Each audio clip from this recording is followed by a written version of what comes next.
Hello everyone. We were discussing about the chemical properties of alcohols and phenols. और alcohols and phenols दोनों की ही first chemical property जो कि acidic nature है alcohols and phenols की, वो हम लोग डिस्कस कर चुके थे. ठीक है, तो सबसे पहले हम लोग alcohols की केमिकल प्रॉपर्टीज कंप्लीट करेंगे, उसके बाद केमिकल प्रॉपर्टीज करेंगे phenols की. तो एक केमिकल प्रॉपर्टी अल्कोहल की हो चुकी है, अल्कोहल्स का एसिडिक नेचर और उसका रिएक्शन भी हमने देखा था. नेक्स्ट केमिकल प्रॉपर्टी की बात करें तो मोस्ट इंपोर्टेंट प्रॉपर्टी है नेम रिएक्शन है एक, जिसको आप लोग 10th क्लास में भी पढ़ते थे. This reaction is esterification reaction. Esterification reaction क्या है ये एस्टरिफिकेशन रिएक्शन? इसके नाम से आपको पता चलता है. देखो, ester, formation of esters. Esters की जिन रिएक्शन में फॉर्मेशन होती है उस रिएक्शन को क्या बोलते हैं? Esterification reaction. क्या होते हैं हमारे esters? Esters are represented generally as RCOOR. ये होते हैं हमारे esters, where R represents the alkyl group है हमारा. और ये जो ग्रुप्स हैं ये सेम भी हो सकते हैं और क्या हो सकते हैं? डिफरेंट भी हो सकते हैं. एल्काइल है, अराइल भी लेना चाहें तो वो भी ले सकते हैं. ठीक है, तो एस्टरिफिकेशन रिएक्शन में बेसिकली होता क्या है? क्योंकि ये केमिकल प्रॉपर्टी है, रिएक्शन है अल्कोहल का. तो इन दिस रिएक्शन अल्कोहल्स यानी कि ROH, alcohols reacts with carboxylic acids. Alcohols का रिएक्शन किसके साथ होता है? कार्बोक्सिलिक एसिड के साथ होता है. In the presence of a small amount of acid. थोड़े से अमाउंट में वहां पे एसिड भी प्रेजेंट होती है. कोई भी एसिड ले सकते हैं, तो हम क्या लिख देंगे यहाँ पे? जनरली सिंपली H पॉजिटिव दिखा देंगे. ठीक है, तो देखो क्या बनेगा? एस्टर्स बन जाएंगे. एस्टर का फॉर्मूला तो आपको पता चल ही गया, RCOOR. यहां से आपका R, नेक्स्ट कार्बोक्सिलिक एसिड से आपका C, यहां पे भी ऑक्सीजन प्रेजेंट है O, ये वाला oxygen O and this R. ठीक है, इन सब ने तो मिलके यहाँ पे क्या बना लिया? RCOOR की क्या हो गई? फॉर्मेशन हो गई. प्लस कौन बचा यहाँ पे? एक हाइड्रोजन यहाँ एंड OH ग्रुप यहाँ, मिलकर के दोनों क्या बना लेंगे? वाटर बना लेंगे. तो एक तो फॉर्मेशन हो गई यहाँ पे ईस्टर्स की. ईस्टर्स के साथ कौन मिला आपको? एज साइड प्रोडक्ट आपको यहाँ पे मिला है वाटर. सेकेंड पॉइंट, ये जो आपका ईस्टर बना है, जैसे मैंने आपको बताया कि दीज आर ग्रुप्स में be same as well as different. Depend करेगा इस पे. यहाँ पे मैंने दोनों R शो किए हैं, यानी कि जो ग्रुप यहाँ पे अल्कोहल में है, मान लीजिए यहाँ पे मिथाइल अल्कोहल है, तो यहाँ पे भी आपका मिथाइल ग्रुप ही प्रेजेंट है. यहाँ इथाइल है तो यहाँ भी इथाइल ग्रुप ही प्रेजेंट होगा. ठीक है, अगर मैं इसको अलग अलग शो करना चाहती हूँ तो मैं कैसे लिख सकती हूँ? मैं इसको लिख सकती हूँ ROH plus R-COOH. R and R dash both are different things. ठीक है, दोनों के दोनों मैंने रिप्रेजेंट कर दिए यहाँ पे कि डिफरेंट अल्काइल ग्रुप्स हैं. किसी भी एसिड की प्रेजेंस में क्या होगा? रिएक्शन होगा. क्या बन जाएगा? RCOOR डैश बन जाएगा. अब इस केस में प्लस साइड प्रोडक्ट आपका क्या बनेगा? वाटर बनेगा. So this reaction is known as the esterification reaction. अभी तक जनरली आप एस्टरिफिकेशन रिएक्शन के बारे में यही पढ़ते थे कि अल्कोहल्स का रिएक्शन आपको किससे कराना है? कार्बोक्सिलिक एसिड से. बट अल्कोहल्स का रिएक्शन अगर आप इसी के साथ एसिड क्लोराइड से भी करा दो, एसिड क्लोराइड्स क्या होती हैं आपकी? RCOCl. जो आपका COCl ग्रुप है, 11th क्लास में आपने पढ़ा होगा, इस ग्रुप को क्या बोला जाता है? एसिड क्लोराइड ग्रुप बोला जाता है. क्यों? क्योंकि देखो COOH ये होती है आपकी कार्बोक्सिलिक एसिड.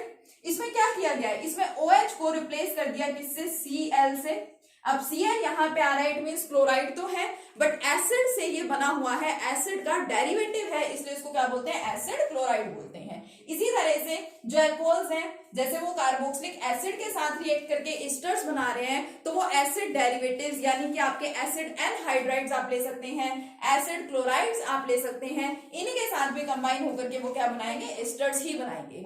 ध्यान आपको क्या रखना है कि अगर आप ये इसके साथ रिएक्शन करा रहे हैं और एसिड एनहाइड्राइड के साथ अल्कोहल्स का रिएक्शन करा रहे हैं, तो रिएक्शन होगा in presence of small amount of acid. लेकिन अगर आप एसिड क्लोराइड्स के साथ रिएक्शन यहाँ पे कराते हैं अल्कोहल्स का, तो ये रिएक्शन होता है in the presence of pyridine. Pyridine का मतलब क्या है? पिरिडीन एक बेस होता है, उसके प्रेजेंस में आपका ये रिएक्शन होगा. देखो यहाँ पे एरो पे लिखा होता है पिरिडीन.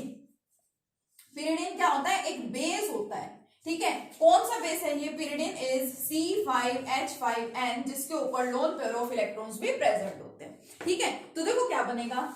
RCOOR. इसने तो बनना ही है, ईस्टर की फॉर्मेशन तो होनी ही है, RCOOR प्लस साथ में यहाँ पे साइड प्रोडक्ट क्या बनेगा, H एंड Cl, ये मिलकर के क्या बना लेंगे, हाइड्रोजन क्लोराइड। इट मीन्स आपका जो प्रोडक्ट बनेगा वहां पे थोड़ा सा जो एसिडिक स्ट्रेंथ है वो बढ़ जाएगी। क्यों? क्योंकि देखो यहाँ पे एसिड की फॉर्मेशन हुई है, या आपका जो मिक्सचर यहाँ पे बना है, जो सॉल्यूशन बना है वो थोड़ा सा एसिडिक नेचर का हो जाएगा क्योंकि एसिड की यहाँ पे फॉर्मेशन हुई है। बट हमें यहाँ पे एसिडिक टाइप का कोई सब्सटेंस नहीं चाहिए, हमें इस एसिड को यहाँ से रिमूव कराना है। इट मीन्स हम इस एसिड को न्यूट्रलाइज कराना चाहते हैं। एसिड्स को न्यूट्रलाइज कौन करवा पाते हैं, बेस ही करवा पाते हैं, इसलिए ये रिएक्शन होता है इस पर्टिकुलर बेस की प्रेजेंस में। 1 मार्क में हमसे बहुत बार ये क्वेश्चन पूछा जाता है कि ये वाला जो रिएक्शन है ये किसी बेस की प्रेजेंस में या स्पेशली pyridine की प्रेजेंस में क्यों कराया जाता है। तो pyridine is a base and it is used to neutralize the hydrogen chloride acid which is produced here. ठीक है, तो ये रिएक्शन आपका क्या है, it is your esterification reaction, second chemical property of alcohols. Yes, next reaction की बात करें, ठीक है, थर्ड केमिकल प्रॉपर्टी की। तो ये थर्ड केमिकल प्रॉपर्टी क्या है हमारी, रिएक्शन विद एल्कोहल्स का रिएक्शन किसके साथ, रिएक्शन विद हैलोजन एसिड्स। जो हमारे एल्कोहल्स हैं वो हैलोजन एसिड्स के साथ भी रिएक्शन शो करते हैं। और हैलोजन एसिड्स क्या होती है, पी ब्लॉक एलिमेंट्स में बहुत पढ़ा है हमने, HX, it means halogen acids. Alcohols जो हैं वो क्या करेंगे, वो हैलोजन एसिड्स के साथ रिएक्शन शो करते हैं। किस तरह से कि आपका एल्कोहल ROH प्लस HX, ठीक है, क्या बनता है यहाँ पे एक्चुअल में, ये H एंड OH तो हमें दिख ही रहा है, वाटर ही बनाएंगे। And alkyl group and this halogen combines for the formation of alkyl halide, plus साथ में फॉर्मेशन किसकी हो गई, वाटर की। मैंने आपको 2 टाइप की क्लीवेज बता रखी है कि जो हमारे एल्कोहल्स हैं उनके अंदर 2 टाइप के क्लीवेज रिएक्शंस होते हैं। कौन कौन से क्लीवेज रिएक्शंस होंगे, एक तो क्लीवेज थी ऑक्सीजन हाइड्रोजन बॉन्ड की, एक तो ये वाला बॉन्ड क्लीव होता है, ठीक है, ये वाला बॉन्ड ब्रेक होता है। एक RO यानी कि CO कार्बन ऑक्सीजन के बीच का बॉन्ड भी क्या हो सकता है, क्लीव हो सकता है या फिर ब्रेक हो सकता है। तो इसमें देखो क्या हुआ है, ये R ग्रुप आपका X के साथ कंबाइन हुआ यानी कि ROH से सेपरेट हो गया, ये वाला बॉन्ड आपका ब्रेक हो गया। सो this reaction comes under the category of cleavage of CO bond. किस टाइप का रिएक्शन है ये एल्कोहल का, क्लीवेज ऑफ CO बॉन्ड, ठीक है। R का मतलब आपको बता दिया था पहले ही, R का मतलब क्या है, आपका एल्काइल ग्रुप है और एल्काइल ग्रुप में कार्बन है, तो कार्बन ऑक्सीजन के बीच का बॉन्ड यहाँ पे क्या हुआ है, क्लीव हुआ है या ब्रेक हुआ है, ठीक है। तो ये आपको ध्यान रखना है। अब देखो हम लोगों ने लास्ट यूनिट में halo alkanes and halo arenes में एक रिएजेंट को पढ़ा था and the reagent was Lucas reagent, पढ़ा था, याद होगा आप लोगों को, Lucas reagent. Now what is this Lucas reagent, the mixture of HCl and anhydrous zinc chloride is known as the Lucas reagent. Hydrogen chloride और एनहाइड्रस जिंक क्लोराइड के mixture को क्या बोला जाता है, लुकास रिएजेंट बोला जाता है।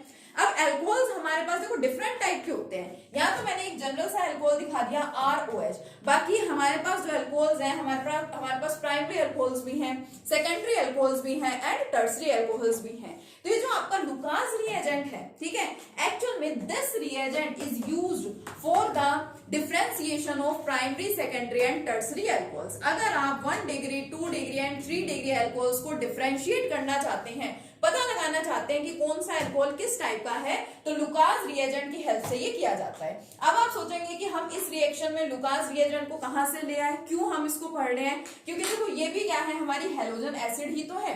यहाँ मैंने जनरल कोई भी एल्कोहल दिखाया, उसका रिएक्शन किसी भी हैलोजन एसिड से दिखा दिया। बट अगर हमारे पास हैलोजन एसिड है हाइड्रोजन क्लोराइड और उसको हम लोग एनहाइड्रस जिंक क्लोराइड के साथ अगर ले रहे हैं, तो वो हमारा रिएजेंट क्या होता है, लुकास रिएजेंट होता है। और Lucas reagent is used to differentiate between primary secondary and tertiary alcohols. Simple सी बात है, हमने एल्कोहल्स की फिजिकल प्रॉपर्टीज पढ़ी, तो मैंने आपको बताया उनकी फिजिकल स्टेट क्या होती है, लिक्विड फॉर्म में जनरली जो आपके लोअर एल्कोहल्स हैं वो लिक्विड फॉर्म में मेनली एग्जिस्ट करते हैं। अब सोचिए आपके पास 3 बीकर हैं, ठीक है, तीनों बीकर्स में क्या रख रखा है आपने, कोई अल्कोहल रख रखा है, लिक्विड फॉर्म में है तीनों के तीनों। तो क्या जस्ट उसको देख करके आप बता पाएंगे कि आपका प्राइमरी अल्कोहल है, सेकेंडरी अल्कोहल है या फिर टर्सरी अल्कोहल है? नहीं, देख करके तो उसको आइडेंटिफाई करना या प्रिडिक्ट कर पाना ये पॉसिबल नहीं होता है, हमें वहां पे स्ट्रक्चर थोड़ी ना दिख रहा होगा उसका। तो देखो होता क्या है, लुकास रिएजेंट की हेल्प से यानी इसकी हेल्प से हम पता लगा सकते हैं। आपका primary alcohol 1 degree alcohol, secondary 2 degree alcohol and tertiary 3 degree alcohol. अगर आपके पास है 3 डिग्री अल्कोहल, तो जैसे ही आप इस अल्कोहल के अंदर क्या करेंगे, मैं अलग से लिखती हूं, हमारे पास 3 डिग्री अल्कोहल है, इसके अंदर आप जैसे ही लुकास रिएजेंट को ऐड करते हैं तो आप फटाफट से इमीडिएटली क्या ऑब्जर्व करेंगे, turbidity appears, turbidity appears immediately. Now what is this turbidity? Turbidity appears immediately. जैसे ही आपने 3 डिग्री यानी कि टर्सरी अल्कोहल के अंदर लुकास रिएजेंट को ऐड कर दिया, Lucas reagent is the mixture of HCl and anhydrous zinc chloride, तो फटाफट से इमीडिएटली क्या हो जाएगा, टर्बिडिटी आ जाएगी उसके अंदर। टर्बिडिटी का मतलब होता है क्लाउडीनेस, ठीक है। जैसे कि आप वेदर देखते हैं कि आज मौसम कैसा है, आज क्लाउडी क्लाउडी सा आपको वेदर दिखाई दे रहा है, क्लाउडी क्लाउडी सा आपको मौसम लग रहा है, तो वही क्लाउडीनेस सेम। अगर आप टेस्ट ट्यूब के अंदर कोई रिएक्शन करा रहे हैं, उस टेस्ट ट्यूब में अगर आपने क्या किया, कोई टर्सरी अल्कोहल फिल कर दिया, उसमें आपने लुकास रिएजेंट ऐड किया, तो आप टेस्ट ट्यूब के अंदर क्लाउडीनेस क्या करेंगे, ऑब्जर्व करेंगे। अगर जस्ट फटाफट ऐसा हो गया, फ्रैक्शन ऑफ सेकंड के अंदर, आपको वेट नहीं करना पड़ेगा, आपने टेस्ट ट्यूब में अल्कोहल फिल कर रखा है, जैसे ही आपने उसमें लुकास रिएजेंट ऐड किया, इमीडिएटली वहां पे क्लाउडीनेस अपीयर हो जाएगी। क्लाउडीनेस को क्या बोलते हैं, टर्बिडिटी बोलते हैं। तो इट मींस आपका वो अल्कोहल कैसा है, टर्सरी अल्कोहल है, यानी कि 3 डिग्री अल्कोहल है। अगर आपका अल्कोहल होगा 2 डिग्री, तो जैसे ही आप उसमें ऐड करेंगे लुकास रिएजेंट, तो इमीडिएटली उसके अंदर टर्बिडिटी नहीं आएगी। टर्बिडिटी अपीयर्स इन 5 मिनट्स। सेकेंडरी अल्कोहल्स के केस में 5 मिनट लग जाते हैं टर्बिडिटी को आने में, तो आप आइडेंटिफाई कर सकते हैं ना, डिफरेंशिएट हो सकता है इजीली। अगर फटाफट से क्लाउडीनेस ऑब्जर्व कर रहे हैं, फटाफट से इमीडिएटली टर्बिडिटी आ गई है वहां पे, ऑब्जर्व कर रहे हैं, तो वो अल्कोहल कैसा था, टर्सरी 3 डिग्री अल्कोहल। 5 मिनट्स अगर आपको अप्रोक्स लग गए हैं टर्बिडिटी को अपीयर होने में, आने में, तो यानी कि वो आपका अल्कोहल कौन सा होगा, 2 degree alcohol. And what about 1 degree alcohol और प्राइमरी अल्कोहल? प्राइमरी अल्कोहल का रिएक्शन अगर आप कराते हैं लुकास रिएजेंट के साथ, तो रूम टेम्परेचर पे इसका कोई रिएक्शन नहीं होता। ये दोनों रिएक्शन रूम टेम्परेचर पे ही हो रहे हैं। हम यहाँ पे कोई टेम्परेचर की कंडीशन नहीं अप्लाई कर रहे कि इतना हमें टेम्परेचर लगाना पड़ेगा, ठीक है। सिंपल रूम टेम्परेचर पे रिएक्शन हो रहे हैं, बट हमारा 1 डिग्री अल्कोहल लुकास रिएजेंट के साथ रूम टेम्परेचर पे रिएक्ट ही नहीं करता, और अगर वो रिएक्ट नहीं कर रहा, इट मींस टर्बिडिटी आने का कोई सवाल ही नहीं उठता। तो लुकास रिएजेंट की हेल्प से हम क्या कर सकते हैं, primary, secondary and tertiary alcohols को डिफरेंशिएट कर सकते हैं। जब हमारी ये यूनिट कंप्लीट हो जाएगी, तो उसमें हमें अल्कोहल्स के डिफरेंट टेस्ट पढ़ने होंगे। उसमें से एक टेस्ट ये भी आएगा आपका लुकास टेस्ट। तो उसके अंदर आपको यही चीज दोबारा से मेंशन करनी है कि primary, secondary and tertiary alcohols are differentiated with each other on the basis of Lucas test या लुकास रिएजेंट की हेल्प से हम क्या कर सकते हैं, इन अल्कोहल्स को डिफरेंशिएट कर सकते हैं, ठीक है। तो ये हो गई हमारी next property, reaction with halogen acids, ठीक है। नेक्स्ट वीडियो में कंटिन्यू करेंगे मोस्ट इंपोर्टेंट प्रॉपर्टी के साथ, that is dehydration of alcohols. Most important है, जो पेपर में पूछी जाती है मोस्टली, ठीक है, और उसका मैकेनिज्म भी काफी इंपॉर्टेंट है, वो मैकेनिज्म भी पेपर में हमेशा पूछा जाता है। ओके, तो मिलेंगे अपने नेक्स्ट वीडियो में। Thank you.